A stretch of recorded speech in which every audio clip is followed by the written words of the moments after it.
हरे कृष्णा। आज ही हम वीडियो के माध्यम से कहने का स्वरूप सिद्धि क्या होता है और स्वरूप जीव का स्वरूप क्या होता है, कैसा है स्वरूप सिद्धि व्यक्ति को मिल सकते हैं, जीव का स्वरूप क्या होता है, जो जीव अपने स्वरूप में कैसा रहना चाहिए। जीव स्वरूप सिद्ध व्यक्ति संसार से मुक्त जीव माना जाता है। वास्तविक वो संसार में वही व्यक्ति शांति प्राप्ति करता है, सुख प्राप्ति कर सकता है और आत्मकल्याण कर सकता है। ये स्वरूप ज्ञान बारे में। अस्वरूप ज्ञान कैसा प्राप्ति कर सकते हैं, ये बारे में सब जानकारी मैं आपको वीडियो के माध्यम से देने के लिए चाह रहा हूँ। बड़ी महत्वपूर्ण की वीडियो है और तो शास्त्र में कैसा है, क्या वर्णन किया गया, ये बारे में सब कुछ जानकारी इस वीडियो के माध्यम से देने के लिए प्रयास कर रहा हूँ। वास्तव की जो पशु शरीर होता है वो शरीर की और आत्मा के ज्ञान नहीं होता है, पशु उसको माना जाता है। आत्मा के ज्ञान केवल मनुष्य के अंदर में होता है। अब मनुष्य यदि देह को मान लिया, आत्मा क्या मान लेता है और देह को आत्मा मान के देह की पोषण में खाली जीवन जीविका चला आ रहा है, देह को पोषण में, देह को देखभाला करना, देह को जीना, आत्मा ज्ञान के लिए कोई प्रयास नहीं कर रहा है, वो मनुष्य होते भी वो पशु कहा जाता है। कफवात पित्त शरीर जो है भगवान श्रीमद् भागवत में प्रवचन किए दिए हैं। श्रीमद् भागवत में भगवान ने स्वयं अपने श्रीमुख में भगवान श्री कृष्ण कहा रहे, जस्यात्मा बुद्धि कुणप्य त्रिधा हुए, जिनकी बुद्धि ये तीन धातु वाले कफ वात पित्त शरीर को आत्मा बुद्धि कर लेता है और वो पशु ही माना जाता है। उसको मनुष्य नहीं कहा जाएगा। मनुष्य वही होता है जो आत्मा के ज्ञान प्राप्ति करता है, आत्मा के स्तर होता है, आत्मा और शरीर भीतर भेद को जानता है और वो ये भेद को यदि नहीं जान पाता है वो पशु ही कहा जाएगा। इसलिए आत्मा के ज्ञान प्राप्ति करने वाले व्यक्ति आत्मज्ञानी जो होते हैं उसमें कई स्तर के लोग होते हैं, अलग अलग स्तर के लोग होते हैं। आत्मा की जो स्थिति है लोग जानते, इतना ही जानते हैं हमें शरीर नहीं आत्मा है, किंतु आत्मा का एक स्वरूप होता है, वो स्वरूप के बारे में अनभिज्ञ प्राय तो लोग रहते हैं। प्राय तो आत्मा ज्ञान प्राप्ति करने 99.9 और भी बोलेंगे तो 1000 में एक बिरला कोई होता है, वो व्यक्ति आत्मा के ज्ञान को स्वरूप को जानकारी करता है। 10,000 लाखों में कोई होगा उसे आत्मज्ञानी भीतर, नहीं तो आत्मा के ज्ञान अनुसरण करने वाले, आत्मा ज्ञान प्राप्ति करने वाले कोई देवी देवता भी पूजा में लगा होते हैं। कारण वो बोलते हैं इसमें हमारा आत्मा इसी जीवन में हम सुखी नहीं, तो अगले जीवन सुखी रहेंगे, स्वर्ग आदि मिलेगा। इसलिए सत्कर्म में लगते, सकाम जनित कर्म में लगने वाले होते हैं, किंतु वो कोई बिरला होते। जैसे भगवान भगवत गीता में मनुष्याणाम सहर्षतु कश्चित् सिद्धये सिद्धानम, बहुत सारी सिद्धियों के बीच में कोई बिरला होते हैं मेरे को कोई आत्मा को माने भक्ति के बारे में जानकारी लेता है। इसलिए आत्मा की स्थिति व्यक्ति कौन होते हैं, आत्मा का स्वरूप क्या होता है। बस जैसे चैतन्य चरितामृत में कहा गया, जीव का स्वरूप होता है, जीवेर स्वरूप है कृष्ण नित्य दास है, कृष्ण का नित्य दास है। ये बात भी समझ जाते हैं लोग, हम भगवान हैं, भक्ति करने वाला व्यक्ति को वो जानता है मैं कृष्ण का सेवक हूँ, किंतु अपना सेवक के हिसाब से जानता है, आत्मा उनका अंश है, उनका सेवक है, किंतु उनका स्वरूप क्या होता है वो अनुभव क्या रहता है। स्वरूप कैसा पहचानेंगे, कैसे का अनुभूति हो सकता है। श्रील प्रभुपाद अपनी श्रीमद् भगवत गीता में स्वरूप को प्राप्ति करने वाले में बता रहे हैं, एक स्वरूप सिद्ध व्यक्ति ही उस दूसरा व्यक्ति को, कोई दूसरा जीव को स्वरूप सिद्ध करा सकता है। जो खुद स्वरूप सिद्ध नहीं है वो दूसरा को स्वरूप सिद्धि नहीं करा सकते। एक सेल्फ रियलाइजेशन पर्सन दूसरा को सेल्फ रियलाइजेशन करा सकता है। तो प्रभुपाद अपनी भगवत गीता की कमेंट्री में किए कई बार, सभी जगह प्रभुपाद बताते स्वरूप सिद्ध व्यक्ति चाहिए। और स्वरूप सिद्ध कौन है, हमें कैसे उनका लक्षण है, क्या पहचान है। वास्तविक स्थिति प्रज्ञा इसको ही कहा जाता है जो अपनी स्थिति में रहता है, आत्मा की स्थिति में रहता है, मैंने अपना स्वरूप में विराजमान करता है। श्रीमद् भागवत में एक सिंपल श्लोक कहा गया, मुक्तोजीवी यही होता है, मुक्ति हेत्वा परत अन्यथा स्वरूपण अवस्थिति। रूप गोस्वामी ये बात को कोट भी करते हैं। वास्तविक मुक्त व्यक्ति वही व्यक्ति होता है जो अपना स्वरूप में निवास करता है। और स्वरूप जीवात्मा अपने स्वरूप में जब तक नहीं रहेगा तब तो वो मुक्त विलय नहीं कहा जाएगा। अपने स्वरूप क्या होता है आत्मा का, ये बड़ी बात होता है।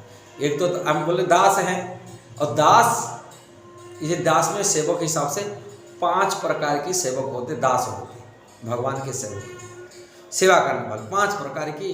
भगवत गीता की श्रील प्रभुपाद अपने इंट्रोडक्शन भूमिका में 5 के बारे में बताते हैं। प्रथम बारी में बताते हुए कि निष्क्रिय रूप में सेवा करता है, भगवान की सेवा करता है किंतु उनके डायरेक्ट रिलेशन नहीं होता है, सक्रिय रूप में रिलेशन नहीं रहता है, इसलिए निष्क्रिय रूप में रहते हैं। जिस तरह शांत रस इसको कहते हैं, जैसा ही पेड़ पौधा भी फूल फल देते हैं कि भगवान की सेवा में उनका लगता है किंतु डायरेक्ट संपर्क नहीं रहता है जी बात। दूसरी होता है ये पेड़ पौधा फूल देता है, गाय भी दूध देता है, ये सब रहते हैं। बांसुरी भी भगवान कृष्ण सेवा में लगता है किंतु वो सेवा एक डायरेक्ट रिलेशन जैसा ही होता है, जैसे ही दास्य सख्य वात्सल्य माधुर्य चारों रस में जैसा संपर्क होता है ऐसा नहीं रहता है।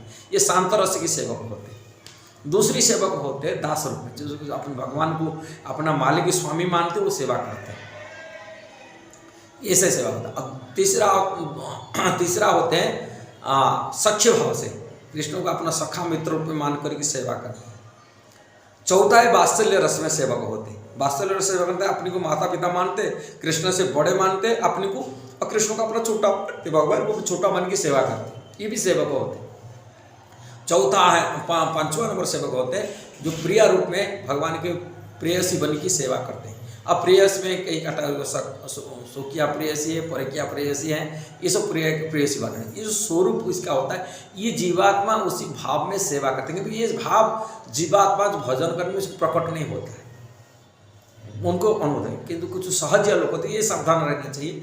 सहज्य लोग होते हैं वो स्वरूप का ज्ञान कर देते, कोई लोग स्वरूप बता देते, तुम्हारा स्वरूप तुम सखी हो कि सखा हो, ऐसा बता करके उनको बोलते तुम्हारा स्वरूप यही है, तुम्हारा नाम हो गया या करके से आते। किंतु अनुभूति बात नहीं होता है। अनुभूति बात जो होता है वो जीवन में, जैसे हम लोग रसगुल्ला खाते टेस्ट होता है, स्वाद होता है, ये अनुभूति हो जाता है। केवल ज्ञान हो गया रसगुल्ला मिली, हाँ रसगुल्ला मीठा मिली, ज्ञान हो गया, वो अनुभव की बात नहीं। जब तो नहीं खाएगा तब तो अनुभव नहीं कर पाएगा। इसी प्रकार के सहज्य लोग होते हैं, स्वरूप को बताया, हम स्वरूप दे रहे हैं, आपका स्वरूप दे रहे हैं, कुछ बता देते, सखा बना दिया कि माता पिता बना दिया, कि किसी बना दिया तुम्हारा स्वरूप यही है, तुम सखा हो, तुम्हारे ये हो, अपने स्वरूप। ये सहज्य की बात है, सहज्य बात बनेगा वो बोल गई। स्वरूप के अनुभव होना चाहिए, जीवात्मा का अपना स्वरूप का अनुभूति होना चाहिए। अनुभव कैसा हो सकता है? एक स्वरूप सिद्ध व्यक्तियों के माध्यम से हो पाएगा।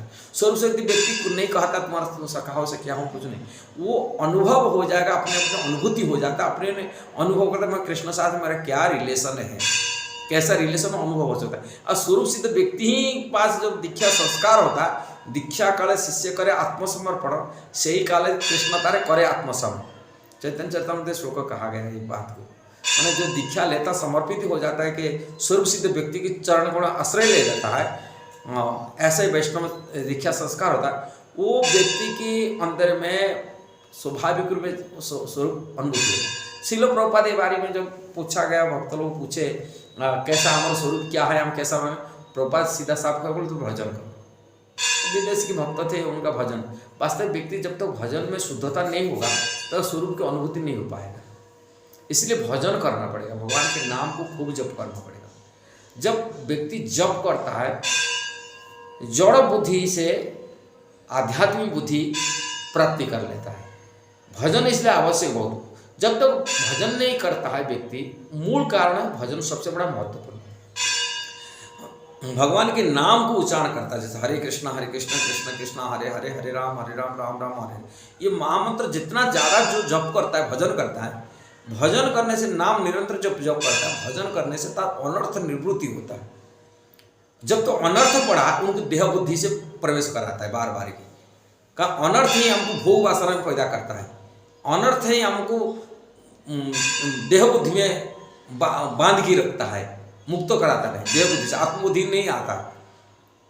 इसलिए भजन ही एकमात्र उपाय है जो परिशोधन करता है जीवात्मा को, जड़ बुद्धि से मुक्त कराता है और इंद्रिय वासना से मुक्त कराता है, भोग प्रवृत्ति से मुक्त करता है, आत्मबुद्धि में प्रबुद्ध कराता है और स्वरूप सिद्ध भी कोई भजन भी कराता है।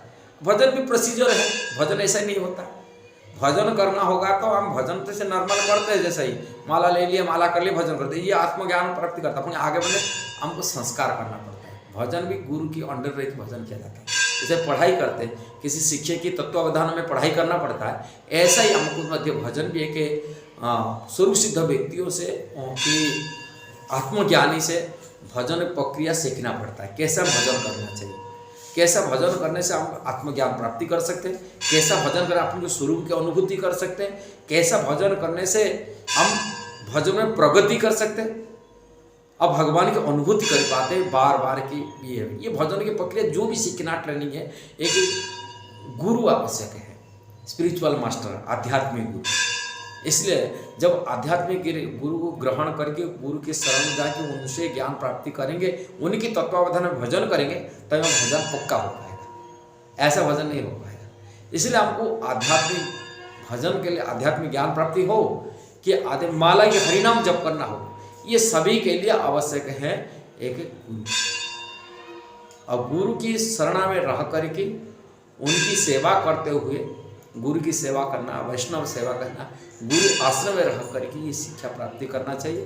तभी हमको प्रामाणिक परंपरा के गुरु होना चाहिए। गुरु नहीं जो मायावादी गुरु हो, अवैष्णव गुरु जो भगवान का भक्त नहीं है, भगवान को निराकार स्वरूप मानने वाले, ऐसा गुरु नहीं है कि सहजिया गुरु, कोई बात को ऐसा ही सहज में स्वीकार कर लेता, हाँ ऐसा भी करो, कोई नियम पर को जरूरत नहीं, एकादशी व्रत आदि करना कोई आवश्यक नहीं है, कि व्रत उपास कि माला फला कोई ये नहीं, जो भी ये कर दिया। किंतु ये वैष्णव आचार्य सिद्धांत जो शास्त्र में कहता है, वो शास्त्र सिद्धांत को पालन करता हुआ एक वैष्णव परंपरा की गुरु बहुत आवश्यक है।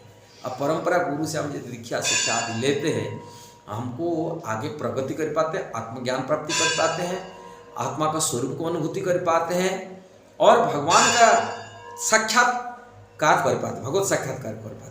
आत्म साक्षात्कार भगवत साक्षात्कार में कोई भेद नहीं होता है, ज़्यादा बोल रहे हैं। जो आत्मज्ञान अपने स्वरूप को अनुभूति कर पाता है वो भगवत साक्षात्कार उनके लिए इजी होता है, भगवान की अनुभूति कर पाता है। ये सभी की यार गुरु की आवश्यकता है। यदि ये वीडियो सही लगा आप जरूर इसको शेयर करना, सब्सक्राइब करना, लाइक कमेंट देना। हरे कृष्णा।